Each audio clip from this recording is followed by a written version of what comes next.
itu merupakan derivat kulit, ya, salah satu dari derivat kulit merupakan modifikasi dari kelenjar animal.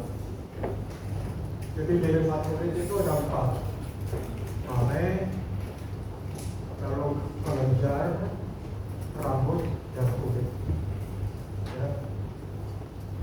Nah, glandula mame payudara ini terdapat sepasang pada dinding toraks bagian anterior, pada legio pectoralis, ya, terdapat pada laki-laki maupun perempuan. Pada masa kanak-kanak itu tidak ada bedanya, ya, seperti pada gambar ini.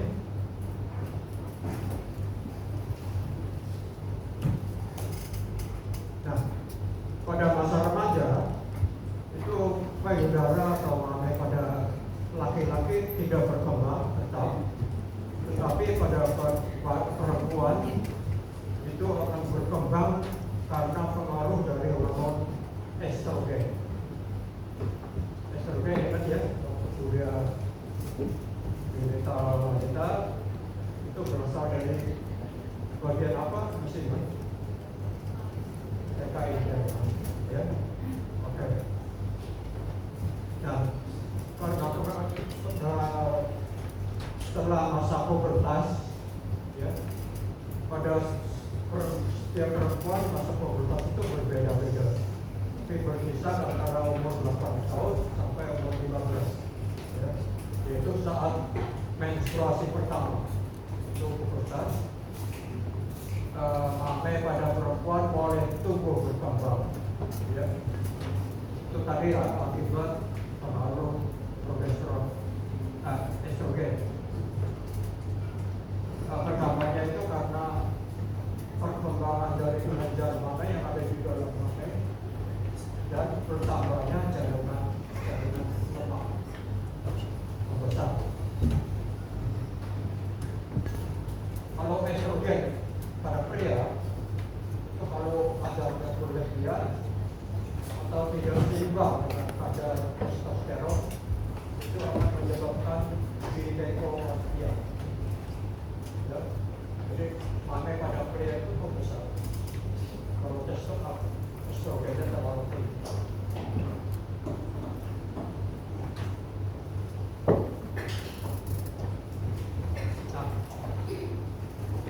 Mame terbagi pada perempuan, ya, terbagi menjadi 2 bagian, yaitu bagian eksternal dan internal.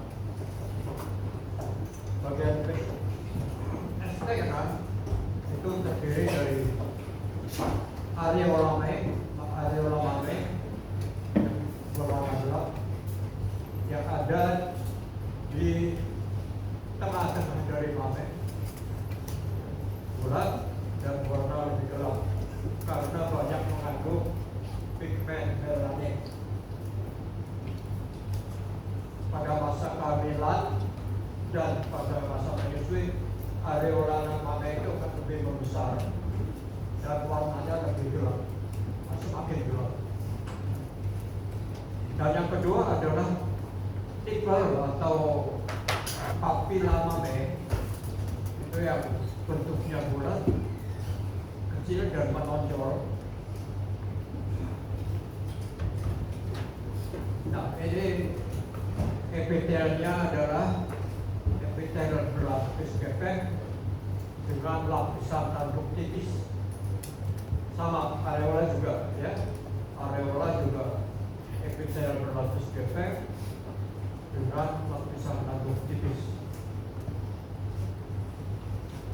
Dan di sekitar areola dan papila mame kita temui adanya kelenjar Montgomery, ini,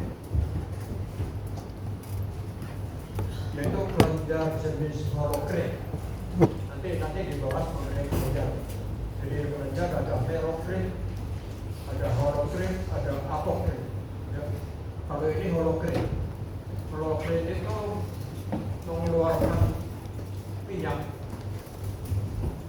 Fungsinya untuk melembabkan areola dan papila mame, juga berfungsi atau bersifat bakterisid, jadi bisa mematikan bakteri. Ya. Kita lanjut. Itu bagian eksternal ya. Sekarang kita lihat bagian internal. Bagian internal itu pada setiap mamen terdapat 15 sampai 20 lobus. Jadi seperti bola-bola. Ada sekitar 15 sampai 20. Nah, setiap lobus ini dikelilingi atau diliputi oleh jaringan penyambung padat. Ya. Jaringan penyambung padat ini disebut jaringan interlogaris. Karena berada di antara lobus disebut interlogaris. Nah, jaringan interlogaris ini mengadakan percabangan yang masuk ke dalam lobus. Jadi ini percabangan masuk ke dalam lobus yang membentuk lobulus. Ini lobulus. Kalau lobusnya besar ya, besar. Nanti di dalamnya ada beberapa lobulus. Nah, jaringan yang mengelilingi lobulus ini disebut jaringan interlobularis. Jadi jaringan yang ada di antara lobulus interlobularis. Sedangkan jaringan yang ada di dalam lobulus itu merupakan jaringan ikat longgar. Ya. Kalau yang tadi itu padat, kalau ini longgar atau renggang. Ya. Jaringan ini karena ada di dalam lobulus disebut jaringan intralobularis. Terlalu cepat loh. Nah, di dalam jaringan intralobularis ini terdapat alveolus dan ductus atau ductus.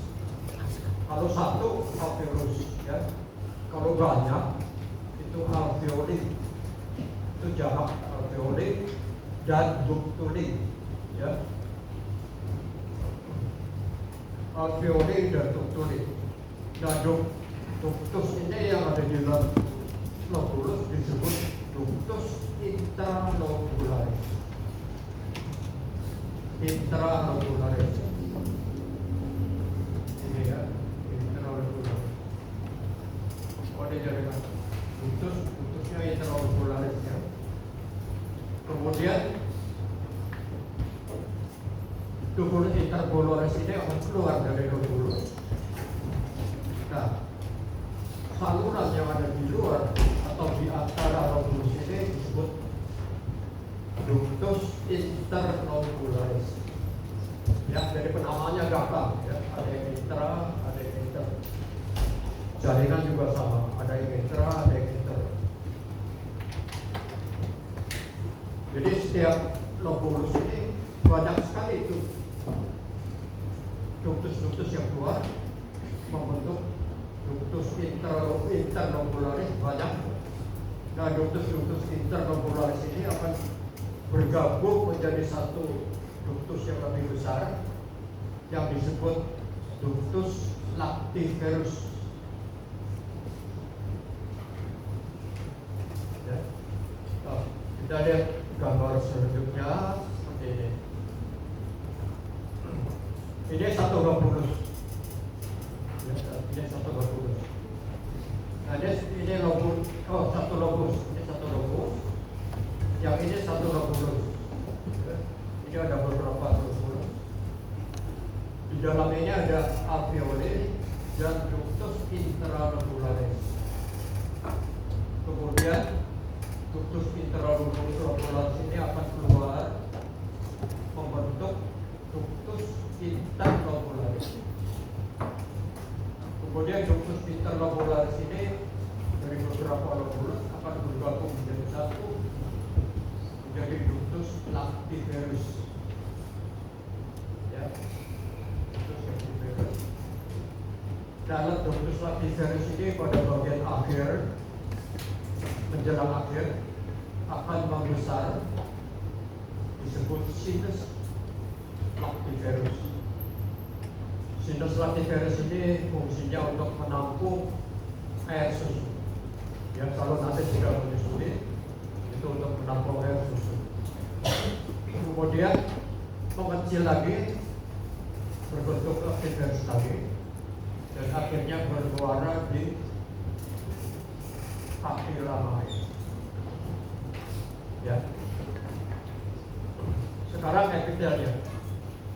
Epitel dari sinus, dari alveoli, itu epitel stapes pubis. Kemudian epitel dari ductus interlobularis, juga epitel stapes pubis. Nah, kalau epitel dari ductus interlobularis itu berlapis pubis. Begitu juga dengan ductus lactiferus berlapis pubis, sinus lactiferus juga berlapis pubis. Ya. Jadi saluran yang juga keluar dari lobulus itu berlapis pubis. Kalau yang masih ada di dalam lobulus itu berlapis pubis.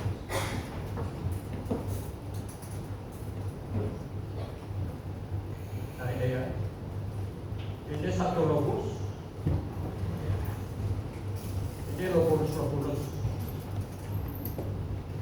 Jadi di dalam lobulus ini ada alveoli dan ductuli. Nah, ductuli interlobularis akan keluar menjadi ductus tadi intra jadi interlobularis. Kemudian bersatu menjadi lactiferus. Kemudian melebar menjadi sinus lactiferus. Kemudian menjadi lactiferus lagi dan bermuara di papilla mamae. Ya, jelas ya.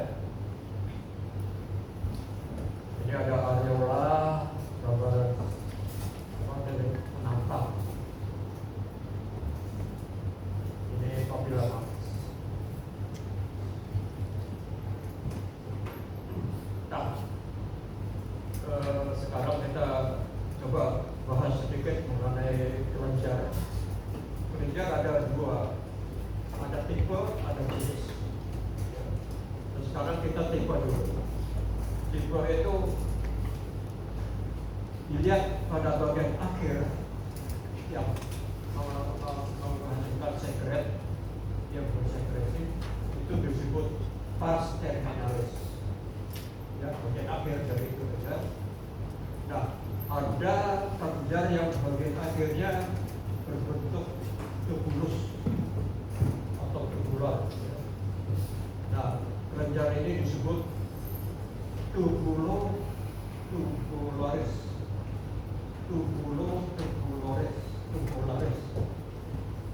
Yang ini yang di atas ini tubulo.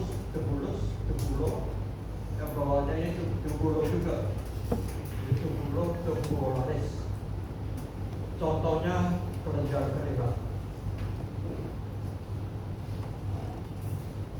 Nah, jenis yang kedua, ini salurannya berbentuk tubulus, tapi bagian akhirnya atau pars terminalis itu melebar, tapi lumennya tetap kecil. Nah, bentuk ini disebut asilar. Kelenjarnya disebut tubulo, ini tubulo asinar atau tubulo asinosa. Contohnya pada kelenjar pankreas. Nah, tipe yang ketiga ini tubulo, bagian terminalisnya berbentuk alveolar. Nah, lumennya juga melebar ya, tidak seperti ini lumennya tetap kecil, itu lumennya ikut melebar. Ini disebut tubulo alveolaris. kelenjar mame. Ya. Jadi kelenjar mame itu bentuknya tubulo alveolaris. Kemudian ditinjau dari jenisnya, juga ada 3 jenis. Yang pertama, ini saluran keluarnya, tubulonya. Ini pars terminalisnya. Pars terminalisnya terdiri dari epitel lapis pubis yang menghasilkan sekret. Nah, ini contohnya kelenjar keringat tadi. Jadi bentuk selnya tetap, tapi dia hanya menghasilkan keringat, menghasilkan sekret. Ya, contohnya kelenjar keringat. Nah, jenis yang kedua adalah holocrene. Selnya besar-besar, dari bagian tepi yang masih muda, sel-sel muda, semakin ketua di tengah, semakin tua atau semakin matang. Kemudian selnya ini mencair menjadi sekret. Jadi seluruh sel dari mencair menjadi sekret. Ini adalah holocrene. Contohnya tadi Paulus-Goheri. Ini yang menghasilkan minyak untuk melembabkan kulit, termasuk areola mame tadi dan papila mame. Kulit juga rambut, ya. Biasanya di sekitar kalau ada rambut itu banyak holocrene. Kemudian yang terakhir adalah apokrine. Ini epitelnya selapis torak atau torak rendah. Ya. Nah, kalau holocrene dari seluruh sel mencair, kalau apokrine sebagian sel yang mencair. Bagian sel mencair menjadi sekret. Ya. Makanya kita lihat rumahnya bergelombang, ya, karena setiap sel yang mencair itu waktunya tidak bersamaan. Ada yang sudah mencair, ada yang sudah belum. Makanya untuk epitelnya ada yang tinggi, ada yang sudah pendek, sudah beda. Kalau banyak bergelombang, berbeda dengan ini. Kalau ini kan karena epitelnya tetap, jadi rumahnya rata, rumahnya bergelombang. Nah, jenis ini contohnya kelenjar mame. Ya. Jadi air susu ibu itu adalah sel yang mencair, dan sebagian sel yang mencair menjadi air susu. Nah, di dua ini, di merokrine dan apokrine, di luar pars terminalisnya ini ada sel yang disebut myoepitel. Fungsinya untuk memompa. Ya, kalau dia berkontraksi, sel-sel ini berkontraksi, memompa supaya air susu ini itu terpompa keluar. Begitu juga keringat. Keringat juga begitu. Myoepitel. Ya, kita lanjut.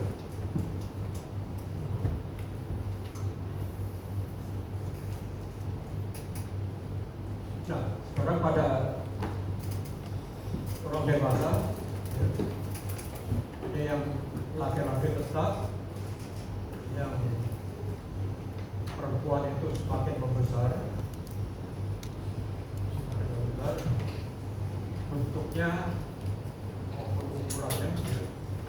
Nah, bentuk dari gula-gula mame yang sudah membesar ini dipertahankan atau ditopang oleh liga bentuk kupar. Ini dia anatomi sudah bentuk kupar. Ini juga bentuk kupar. Atau nama lainnya septum fibrocollagen, karena terbentuk dari serat-serat kolagen. Tapi Tapi dengan seiring berjalannya waktu, dengan melemahnya ligamentum cover ini, semakin lama, juga dengan menurunnya elastisitas kulit dan berkurangnya jaringan lemak, maka mame ini akan menurun, terutama pada masa menopause, menurun dan menurun.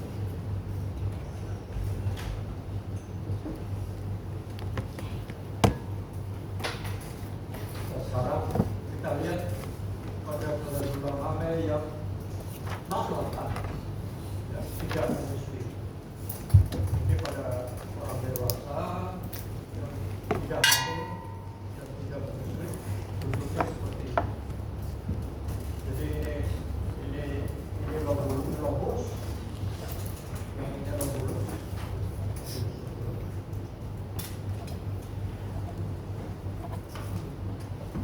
Alveoli dan tuli itu masih sedikit jumlahnya dan kecil-kecil. Jadi kalau kita nanti lihat praktikum dari mikroskop, sulit membedakan antara alveolus dan tubulus karena bentuknya beda. Kemudian ini sudah tadi ya, ini ada ductus intralobularis, ductus interlobularis, kemudian berakhir menjadi ductus activaris. Jadi kita lihat alveolinya kecil, ductulinya kecil, tetapi jaringan interlobularis dan intralobularisnya besar, lebar, ya, luas. Jadi itu kalian untuk membedakan antara mame yang non-laktan dan yang laktan. Pada laktan sudah sempit sekali, lebih lebar. Ya, ini skematiknya. Ini alveoli, tuli, alveolus, fulus, atau ductus intralobularis, ini interlobularis, ini lactiferus. Kita lihat gambaran mikroskopiknya.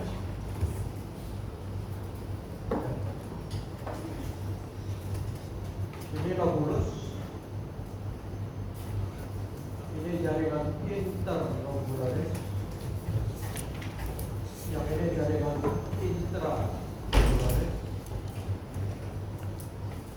Ini ada alveolus, ductus, tapi sulit dibedakan. Kalau yang sudah lebar begini, ini sudah pasti adalah ductus intralobularis, karena ada di dalam lobulus. Nah, kalau sudah di luar lobulus, ini masih intra, ini intra.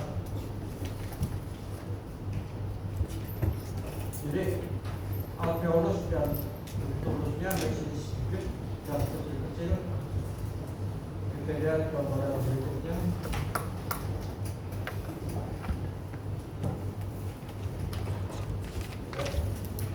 Ini lobulus, ini lobulus.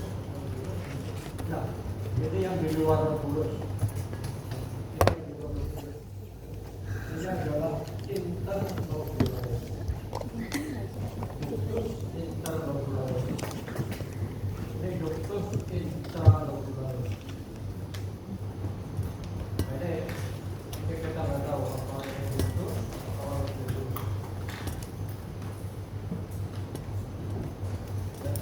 Ini jaringan interlobularis, ini jaringan intralobularis. Ini ductus intralobularis yang sudah akan keluar dari lobulus. biasanya EPT-nya sudah mulai berlapis. Ya. Meskipun masih ada di dalam bulus, tapi sudah menjelang keluar, itu EPT-nya sudah berlapis kubis. Kemudian setelah keluar, ini adalah terus intermolaris, EPT-nya berlapis kubis.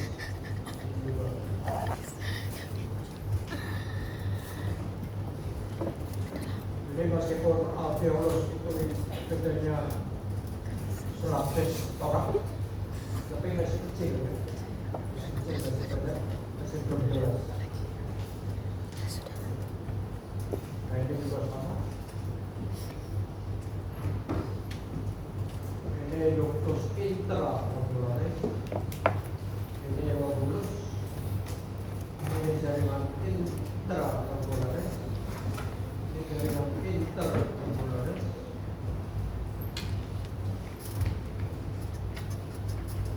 Ini ductus intra yang sudah akan keluar dari lobulus.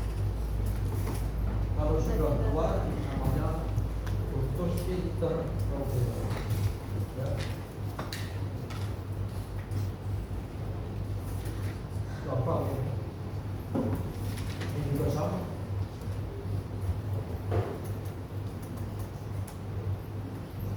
Ini jaringan interlobularis.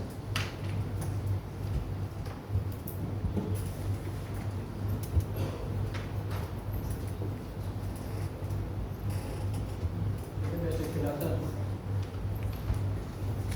BTG ya. BTG alveolus. Kalau kelihatan sudah EPT-nya sudah lebih tinggi dari kubis. Alveolus. Ini ductus.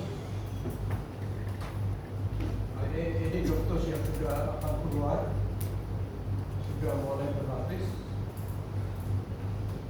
Ini jaringan intramodularis, jaringan penyambung longgar. Kalau yang ini jaringan penyambung padat, interlobularis.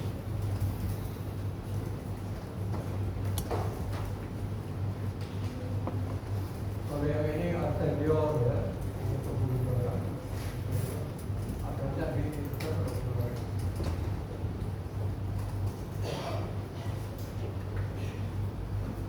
Ini juga sama. Kalau ditanya ini bangunan yang ditunjuk, jawabnya lobulus.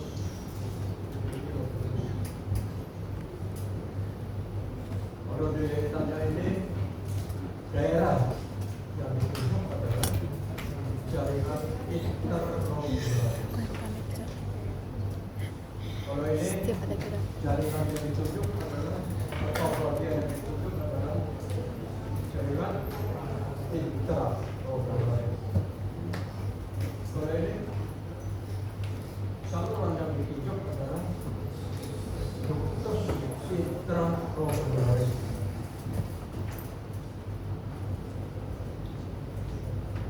Ya, ductus internya nggak ada ya. Ini bukan, ini pembuluh darah.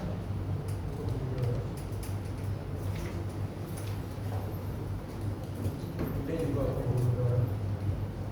Jadi bedanya pembuluh darah dengan ductus. Kalau ductus kita lihat epitel, dindingnya adalah epitel. Kalau pembuluh darah dindingnya jaringan.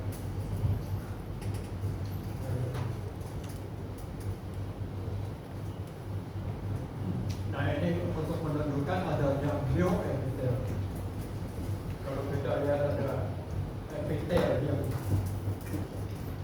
di luar atau di samping pars terminalis, itu adalah bioepitel. Fungsinya untuk memompa. Ini juga bioepitel. Ini jaringan interlobularis. Ini interlobularis. Nah, sekarang pada masa kehamilan. Pada masa kehamilan itu estrogen juga yang berpengaruh. Jadi kelenjar mame termasuk ductus. Ya. Sedangkan alveolusnya bukan estrogen. Alveolusnya itu dipengaruhi oleh hormon progesteron. Berasal dari mana progesteron? Pada ovarium, pada corpus luteum. Ya. Di corpus luteum ada sel-sel kecil dan kolosa yang menghasilkan progesteron. Nah, ini berpengaruh pada masa kehamilan dari kelenjar mame. Nah, pengaruh progesteron pada alveolus ini menyebabkan alveolus ini berkembang mengalami proliferasi jadi banyak dan bercabang-cabang. Nah, kejadian ini disebut alveologenesis. Alveologenesis.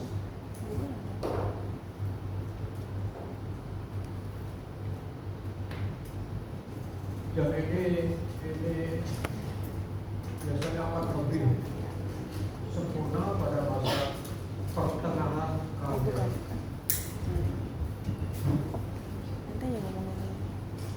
Kita lihat gambarannya. Nah, jadi alveolus dan ductusnya juga banyak.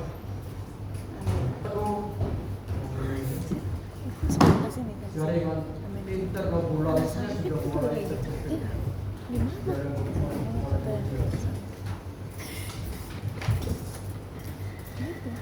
Jadi air susunya itu sekresi air susunya itu dimulai pada sekitar usia 6 bulan. Tapi kalau Novena tuh 9 hari. Jadi kayak misalnya H-9 kamu ujian. Ini adalah setiap hari sampai hari ujian. Interlobularis. Yang kedua ductus intralobularis yang sudah mulai akan keluar. Satu harus puasa atau enggak? Ini jaringan intralobularis. Ini jaringan interlobularis.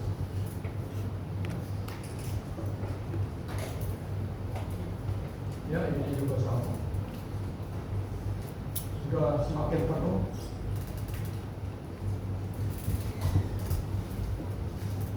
Nah, yang besar ini adalah ductus lactiferus. Jadi gabungan dari beberapa Kayaknya kalau yang doa Bapak kami ductus 7 kali intralobularis. doa aja sampai doa kami 7 kali. Masalahnya gimana? Nah itu nggak tahu. Kalau menurutku sih, kalau kami ya Bapak kami aja. Ya, sama. Tapi kalau misalnya di surat-surat Ini yang ductus kamu lactiferus. kalau mau Ini sudah mulai ada sekret. nggak apa-apa. Air susu. Ya. Berarti ini usia kehamilannya sudah lebih dari 6 bulan. Ya. Tapi belum banyak. Itu 1 hari 70. Ini adalah alveolus. 1 hari 70 kali. Ada yang mereka hitung pakai yang pakai yang Ini yang ditunjuk ini.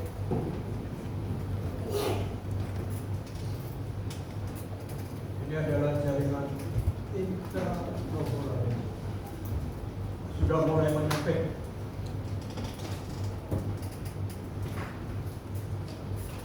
Nah, bahaya. Ini alveolus. Ini ductus. Ductus sudah mulai kelihatan. Ini jaringan interlobularis. Jaringan intralobularis.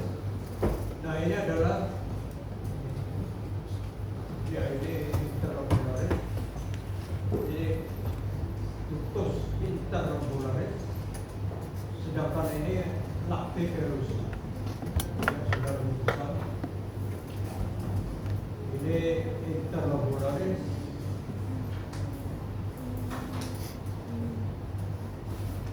Ini jaringan intralobularis.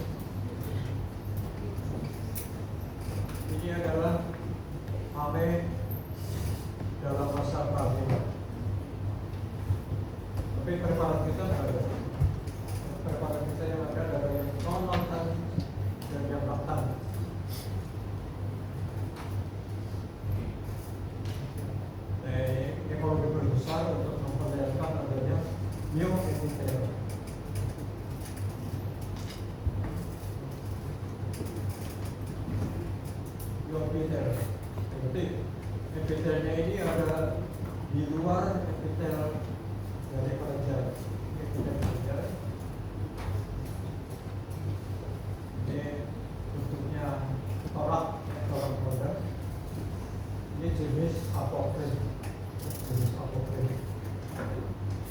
Jadi yang ada biofilter ya jenis apokrin dan yang neopren. Tapi yang di apokrin lebih banyak biofilternya.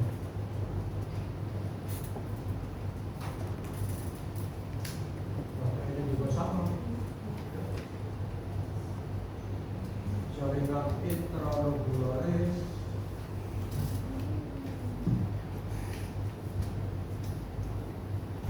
Ini putus. Ini intralobularis ini. Nah ini lactiferus. Kalau sudah lebar ini itu adalah lactiferus. Nah sekarang kita bahas mengenai lactans. Radula magni lactans. Kita lihat di sini. Ini adalah teorinya tadi sudah pada masa kehamilan sudah mulai berproliferasi, ya, sudah mulai berproliferasi dan dicatat-catat yang disebut alveologenesis. Nah, pada masa kehamilan ini hormon yang berperan adalah hormon oksitosin dan prolaktin. Prolaktin ini merangsang perkembangan dari alveolus dan merangsang produksi air susu. Prolaktin. Sedangkan oksitosin itu merangsang pengeluaran air susu. Prosesnya bagaimana? Prosesnya oksitosin ini merangsang kontraksi dari ion epitel ya, supaya dia berkontraksi sehingga memompa air susu itu keluar.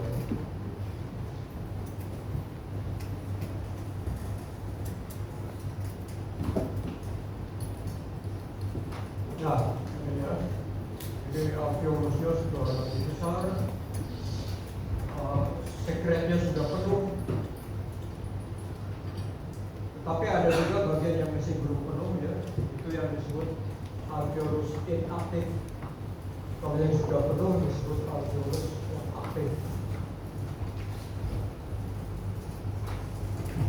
Pada wanita yang menyusui itu isapan dari kursi bayi pada apabila mame itu akan merangsang pelepasan dari prolaktin dan oksitosin.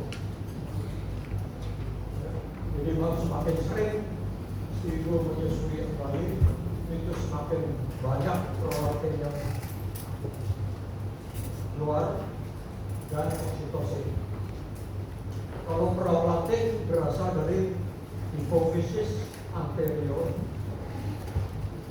sedangkan oksitosin dari hipofisis posterior. Kemudiannya sudah ya.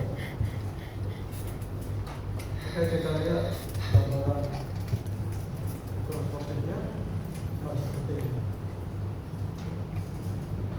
Ini adalah alveolus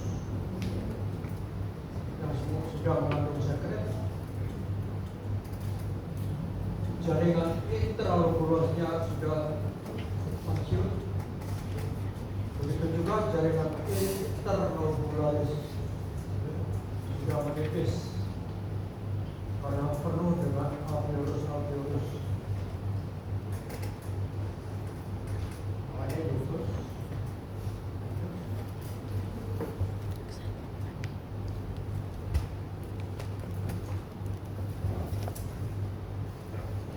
Nah, kalau alveolus yang kosong ini yang inaktif, kalau yang sudah penuh ini yang aktif. Ini adalah air susu.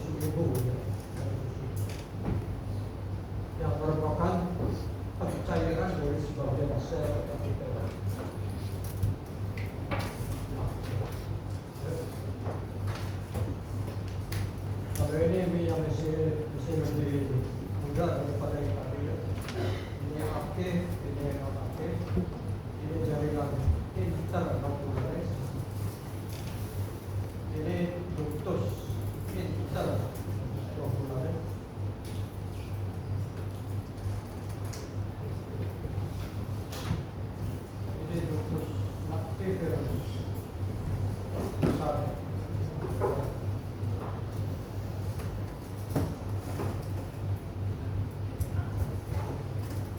Jadi kalau ujian ditanya sedia yang saudara lihat adalah fase apa pada dua-duanya? Jawabannya fase laktan.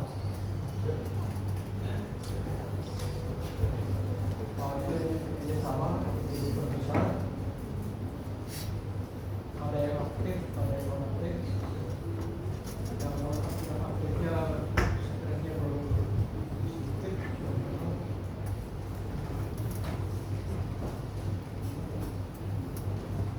Ini juga sama.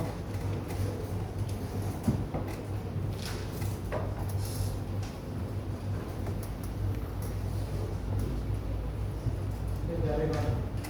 Interlokularis, ini lupus interlokularis, yang alveolus aktif, yang alveolus non aktif, inaktif, yang alveolus.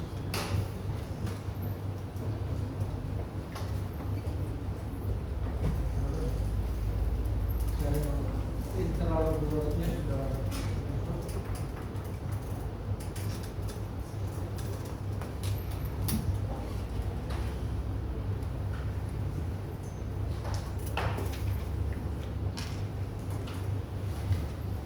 Kadang-kadang kita temui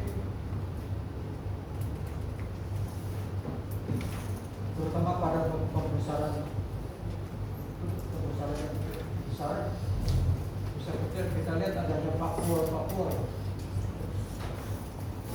ada belenggu pakul, itu adalah lemak susu.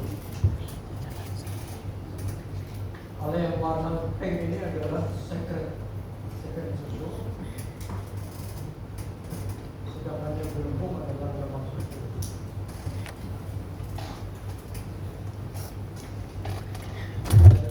Interlokularisnya sudah Ini sih Madinah.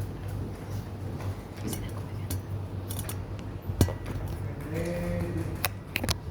ini masih di dalam.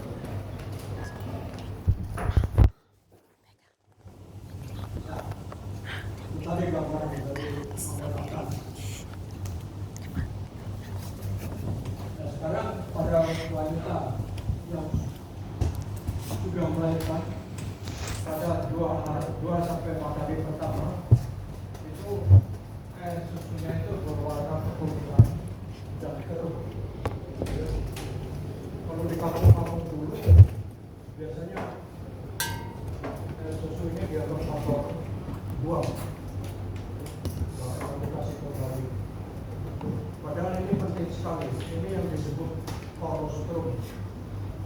Kolostrum ini mengandung rendah lemak, rendah karbohidrat, dan tinggi protein. Ini baik sekali untuk pencernaan si anak. Karena si bayi itu pada masa-masa ini sistem pencernaannya masih lemah. Jadi dengan lemak ini sulit dicerna.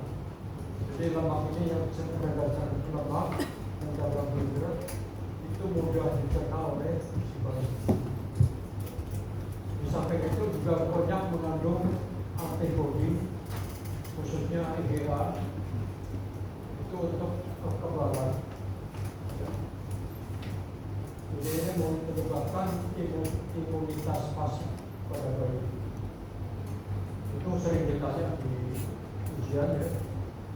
Jadi pada masa-masa bayi, kelahiran bayi disebut kekebalan bayi disebut imunitas pasif, ya, bukan aktif, tapi pasif. Karena yang dilindungi itu adalah antibodi.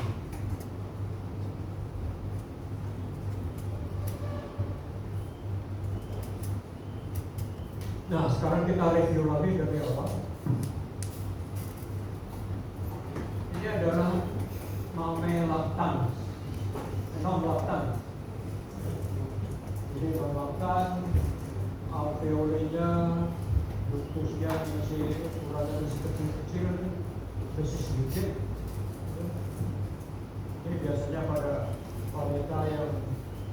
tidak hamil maupun tidak menyusui. Kemudian pada awal kehamilan itu karena pengaruh estrogen, kelenjarnya ini akan berkembang. Kemudian alveolusnya ini dipengaruhi oleh progesteron, akan mengadakan proliferasi dan bercabang-cabang, ya, disebut alveologenesis. Nah, tadi pengaruh dari prolaktin dan oksitosin, ya, yang prolaktin ini untuk memproduksi susu, yang oksitosin untuk memompa susu, itu disebut laktogenesis.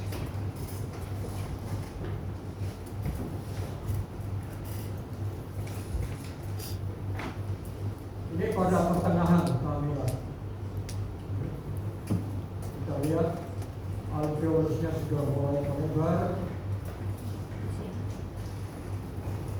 dan sebagian sudah mulai memproduksi sekret air susu, yaitu pada pertengahan atau pada usia 6 bulan kehamilan. Kemudian pada masa menyusui atau laktan, ini alveolusnya sudah makin lebar, sudah semakin penuh dengan air susu. Ini yang dipengaruhi oleh prolaktin dan oksitosin. Kalau ini estrogen dan progesteron. Ya. Estrogen itu untuk gugus-nya, progesteron untuk alveolus. Ini prolaktin dan oksitosin. Prolaktin untuk produksinya, kalau oksitosin untuk pengeluarannya, ya, dengan mempengaruhi bioepithelium. Kemudian setelah tidak menyusui, ini negara yang terakhir ini alveolus dan khususnya mengalami degenerasi. Sistem ductusnya itu kembali seperti normal kembali.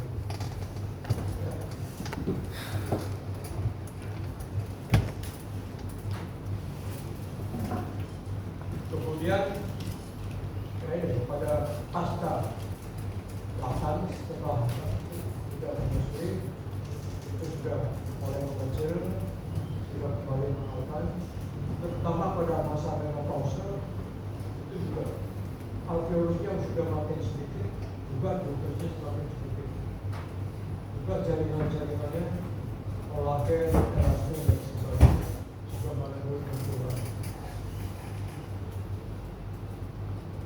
Ya, dari sini jelas semua. Oke. Jadi untuk ladang rumah ini tidak ada artinya, karena biasa sekarang. Karena preparatnya yang ada hanya non laktan dan laktan, ada seperti itu tadi. Yang laktan masih sedikit, masih kecil-kecil, sulit dibedakan antara alveolus dan ductus. Kemudian jaringan intra masih dapat lebar, internya juga masih dapat lebar, sudah jelas. Kemudian yang laktan sudah mulai penuh, ya. Alveolusnya sudah melebar, sudah ada sekret, dan jaringan intra dan internya sudah menjadi. Jadi gampang.